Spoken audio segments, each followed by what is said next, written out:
During World War II, as U.S. forces moved through the Pacific island to island, they came across a primitive tribe. This tribe from an island called Tanna hadn't seen a white man, nor technology since Captain Cook briefly stopped there while finding Australia. The tribe were amazed at what they saw from the U.S. camp and island just across the water. The curious tribe sneaked over and watched the U.S. Army during drills, but were more amazed by the huge silver birds that flew above. These birds were US B-52s and they would drop supplies off to the tribe due to upsetting their lives. When the war was over and the US forces left, the tribe wondered where they'd gone. When the island was visited years later, they found to their amazement the tribe had started to worship the US by building stick plane effigies and copying the exact same drills. With bamboo sticks and USA written on their chests, they prayed the God of USA would come back. It is a perfect example of a primitive people seeing a modern one, and incorrectly worshipping them as gods. They had seen the technology and thought it was only gods.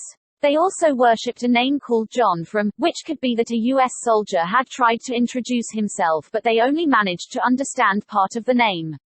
Especially if it were one of the states. This resembles what our ancients saw at the start of rebuilding civilization after the cataclysm. It could be possible for a while that certain technology survived until it either broke down or was hidden away. This could explain the dragon, known the world over. Could it have been a flying vehicle, such as the Indian Vedics say with their Vimanas? A flying machine written down thousands of years ago that no one understood until recently. With precise pictures, the Vimanas are well-known flying machines within their texts. This video shows this marvelous encounter. What do you think? Vimanas. Vedic text dating back to 16,000 BC talks about Indian civilizations having access to flying machines called Vimanas. Vimanika Shastra, a segment in the Vedic text, details about how these machines were made. It also contains instructions on the operation of the aircraft.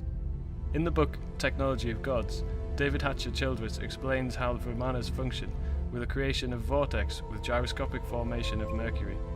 According to these Sanskrit texts, Vimanas would have been constructed out of alloys of gold and iron. These texts describe Vimanas as gleaming flying machines, often as a double-deck aircraft with portholes and a dome, much like a flying saucer.